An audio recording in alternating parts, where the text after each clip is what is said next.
નમસ્કાર મિત્રો. આદર્શવાદ હંમેશા માનવ જીવન જીવવા માટેનો સર્વોચ્ચ સ્તર રહ્યો છે.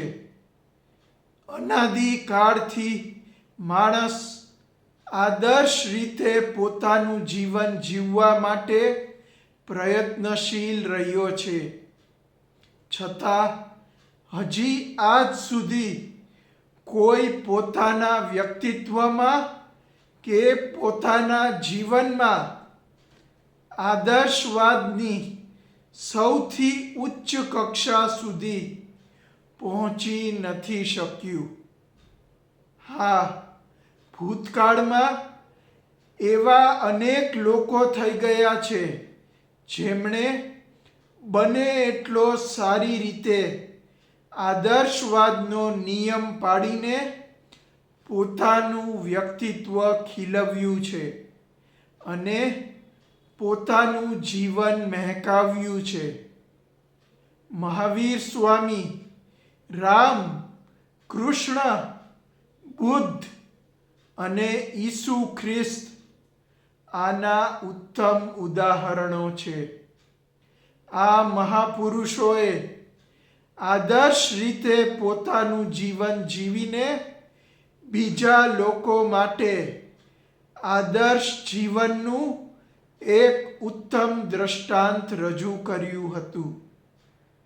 આજે તેમના જીવનના હજારો વર્ષો પછી પણ લોકો તેમના જીવનને યાદ કરીને તેમાંથી ઉત્તમ આદર્શ મેળવીને પ્રેરણા પ્રાપ્ત કરે છે. તો શું આપણે સૌએ આપણા અત્યારના જીવનને આદર્શ રીતે ન જીવવા જોઈએ? હા મિત્રો, આપણે સૌએ આપણા અત્યારના જીવન આદર્શ રીતે જ જીવવા જોઈએ. પણ આજની દુનિયામાં માનવ જીવનમાં આદર્શવાદનો નિયમ પાળવો એટલો અઘરો બની ગયો છે કે આજે દુનિયાના કરોડો લોકોમાંથી ભાગ્યે જ કોઈ આ નિયમને બરાબર અનુસરીને પોતાનું જીવન જીવી રહ્યા છે. પણ શું તમે ક્યારેય વિચાર્યું છે કે કોઈ એવી પ્રણાલી હોય જે માણસને આદર્શવાદનો નિયમ પાડીને પોતાનું જીવન જીવવા માટે પ્રેરિત કરતો હોય? તો શું આજનો માનવી બને એટલી આદર્શ રીતે પોતાનું જીવન ન જીવી શકે? પણ અહીં પ્રશ્ન એ છે કે એવી કઈ પ્રણાલી છે જે લોકોને આદર્શ રીતે જીવન જીવવા માટે પ્રેરિત કરે છે? મિત્રો, એવો એક ધર્મ છે જે લોકોને આદર્શ રીતે પોતાનું જીવન જીવવા માટે સદા પ્રેરિત કરે છે. અને એ ધર્મનું નામ છે આઈડિયાલિઝમ, અ ન્યૂ આઈડિયલ રિલિજન. એટલે કે આદર્શવાદનો નવો આદર્શ ધર્મ. આ ધર્મ આદર્શવાદને માત્ર નિયમ નહીં પણ માનવ જીવનનો ધર્મ બનાવીને જીવન જીવવાની પ્રેરણા આપે છે. આદર્શવાદ ફક્ત એક આદર્શ ધર્મ નથી, પણ તે an ideal way of life પણ છે. એટલે કે માનવને આદર્શ રીતે પોતાનું જીવન જીવવાની કળા શીખવતો એક આદર્શ જીવન માર્ગ પણ છે. આ રીતે આદર્શવાદને માનવ જીવન જીવવાની એક સંપૂર્ણ અને આદર્શ રીત પણ કહી શકાય. આદર્શવાદનો ધર્મ આજના આધુનિક માનવને પોતાનું સંપૂર્ણ જીવન આદર્શ રીતે જીવવા માટે પ્રેરણા આપે છે. આદર્શવાદ એટલે સત્ય, કરુણા, પ્રામાણિકતા, શિસ્ત અને સેવા પર આધારિત જીવન જીવવું. આદર્શવાદ કહે છે કે ધર્મ એટલે એ નહીં કે માત્ર મંદિરમાં જાઓ, પરંતુ જીવનને જ એક મંદિર બનાવો. એ જ સાચો ધર્મ છે. આદર્શવાદના ધર્મ પ્રમાણે આજના યુગમાં આદર્શ જીવન માટે માણસે 4 ક્ષેત્રોમાં સંતુલન લાવવું પડશે. પહેલું છે શારીરિક આદર્શતા. શરીર સ્વસ્થ હોય તો જ વિચાર શુદ્ધ રહેશે. વ્યાયામ, યોગ અને પ્રાણાયામને જીવનમાં અપનાવવા આ વૈકલ્પિક નથી પણ આવશ્યક છે. બીજું છે માનસિક આદર્શતા, એટલે કે સકારાત્મક વાંચન કરવું, ધ્યાન કરવું અને સારા વિચારો કરવા.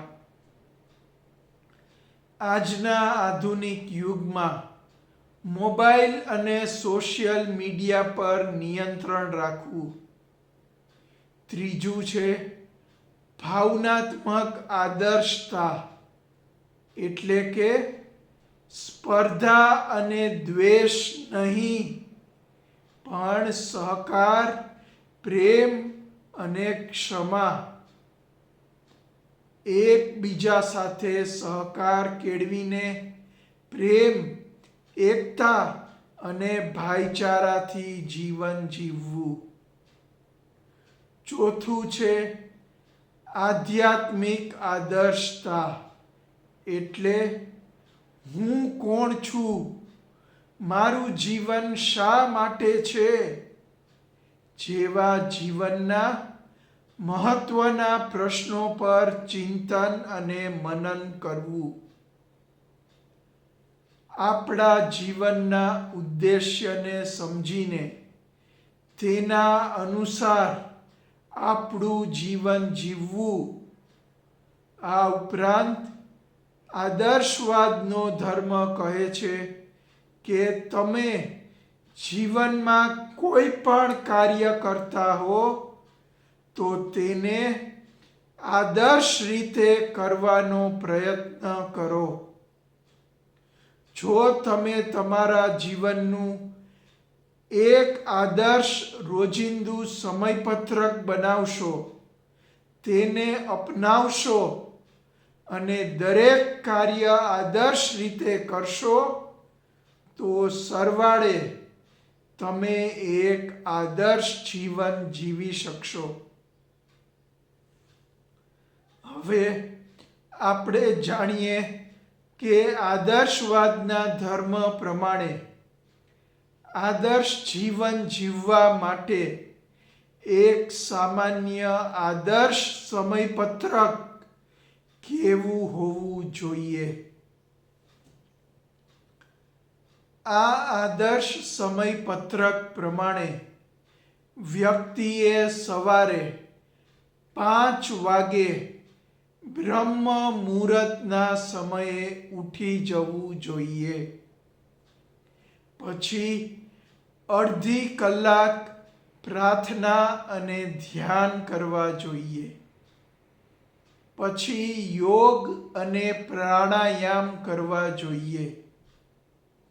એના પછી પ્રેરણાદાયક વાંચન કરવું જોઈએ.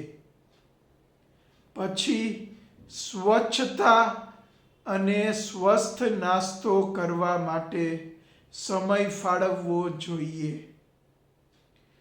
સવારે 9 વાગ્યા સુધીમાં આ કાર્યો પતાવીને 9 વાગ્યાથી લઈને સાંજે 6 વાગ્યા સુધી વ્યક્તિએ સંપૂર્ણ એકાગ્રતા અને પ્રામાણિકતા સાથે પોતાનું દૈનિક કાર્ય કરવું જોઈએ.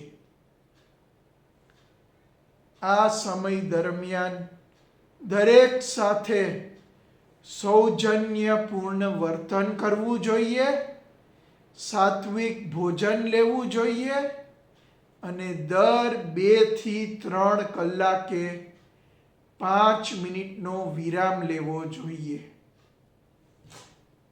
વ્યક્તિએ આ કાર્યો માત્ર પૈસા માટે નહીં પણ મૂલ્ય માટે કરવું જોઈએ. ઉપરાંત દિવસમાં ઓછામાં ઓછું એક નિસ્વાર્થ સેવાનું કાર્ય કરવું જોઈએ.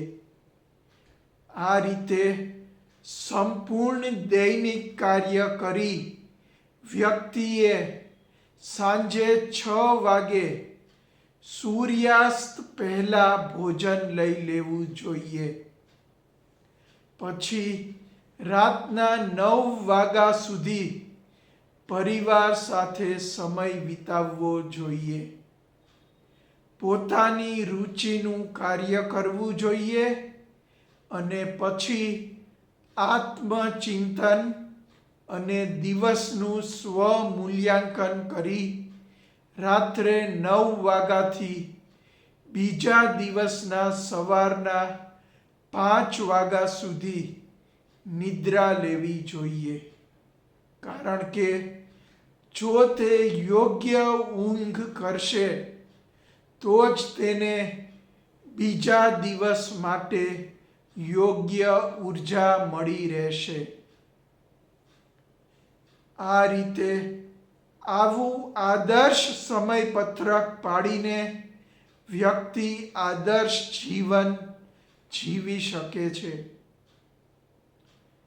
આદર્શવાદનો ધર્મ કહે છે કે માત્ર આટલું પૂરતું નથી. આ બધા ઉપરાંત આપણે ઈશ્વરીય ગુણોને જીવનમાં ઉતારવા જોઈએ.